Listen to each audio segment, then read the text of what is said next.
Welcome back, everyone. Let's dive right into this explainer for Module 7, Lesson 2 of Evidence Law 1. In our first lesson, we laid down the groundwork, right? We covered the basic definition of presumptions, and we explored their two main categories. Well, today, we're taking a pretty significant step forward. We're going to examine specific presumptions that are absolutely vital in Ugandan legal practice, and we are starting with the big one, the presumption of innocence. This is, without a doubt, the most fundamental presumption in the entire criminal justice system. So let's explore exactly why that is. Here's a quick look at our roadmap for today. We'll be looking at the cornerstone of justice, 3 practical consequences, rebutting the presumption, key Ugandan authorities, and finally, a summary and application exercise. Section 1. The cornerstone of justice. Okay, get your notebooks ready. The presumption of innocence is a principle stating that every person charged with a criminal offense is presumed innocent until proved guilty. Now, unlike what you might see on those procedural TV dramas where everyone kind of acts guilty from minute 1, this principle is deeply, deeply rooted in our reality. Crucially, it serves 3 distinct functions all at the same time. It acts as a presumption, it's a strict rule about the burden of proof, and above all else, it is a constitutional guarantee. Because this is a constitutional guarantee, the exact wording is paramount. You need to know this one cold. Under Article 28, Clause 3, Paragraph A of the Constitution of Uganda, 1995, it states, "Every person charged with a criminal offense shall be presumed innocent until proved guilty or until that person has pleaded guilty." This elevates the presumption to the absolute highest legal status in the land. The crucial takeaway here is absolute supremacy. Because this presumption is enshrined in the 1995 Constitution, literally no inferior law, no standard court rule, and no daily prosecutorial practice can override it. It is paramount. No exceptions. Section 2. 3 practical consequences. We know it's a constitutional right, but how does this actually play out during a trial? Well, these 3 pillars dictate the entire flow of the courtroom. First, the burden of proof lies entirely on the prosecution.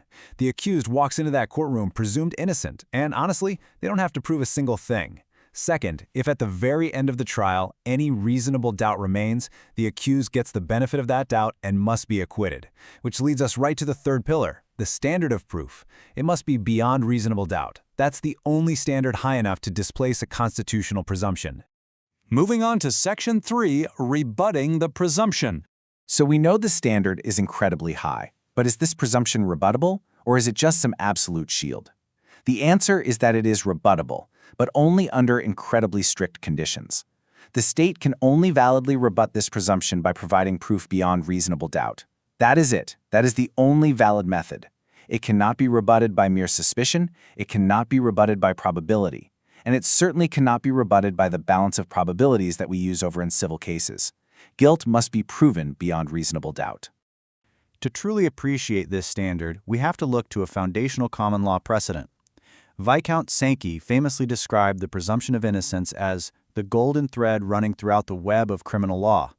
This is a highly persuasive authority coming from Wilmington versus DPP. Make sure you get the citation down. That's the 1935 appeal cases 462. Always keep this golden thread metaphor in your mind when you're analyzing any criminal burden of proof. Section 4. Key Ugandan authorities. How have the appellate courts right here in Uganda strictly enforced this presumption in recent years? Well, let's examine 2 vital cases. The first one is a major Supreme Court decision, Akbar Hussein Godi versus Uganda. Note that down, it's Criminal Appeal number 3 of 2013. In this case, the Supreme Court actually had to step in and correct a really dangerous error made at trial.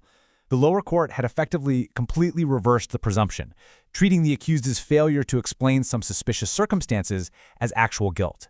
The Supreme Court set that conviction aside, ruling definitively that you cannot shift the burden to the accused to explain themselves out of guilt. The burden rests firmly and solely on the prosecution. All right, our second key authority comes from the Court of Appeal. This is Ntambala versus Uganda. That's Criminal Appeal number 34 of 2015. I'll give you a second to jot that down. In Ntambala, the Court of Appeal powerfully reinforced exactly what we discussed earlier regarding those standards of rebuttal. The court reiterated that the burden throughout the criminal trial lies squarely on the prosecution. Crucially, they stated that the accused's guilt must be proved, not merely made probable. Remember how we contrasted beyond reasonable doubt with mere probability a few minutes ago? Well, this is the exact legal authority backing up that principle. Guilt cannot just be probable. Section 5. Summary and Application. Let's quickly review the core structural pillars we've just built before we apply them. Your constitutional basis is Article 28, Clause 3, Paragraph A. On a practical level, the burden is always on the prosecution. The presumption is rebuttable, yes, but strictly beyond a reasonable doubt. And your foundational cases to remember are Wilmington for that golden thread concept, along with Gotti and Natambala for recent appellate enforcement. Okay, before we wrap up, I want to leave you with a discussion point to really test your new knowledge before our next session. Read this scenario on the screen carefully. A magistrate remands an accused in custody for 6 months before trial because he believes the accused is probably guilty based on the prosecution's file. The defense argues this violates the presumption of innocence. I want you to use Article 28, Clause 3, Paragraph A, and the cases we just discussed to build your argument. Ask yourself this: at what point does the state's desire for pretrial security actually trample that golden thread of justice? Analyze the facts, think it over, and I will see you all in the next lesson.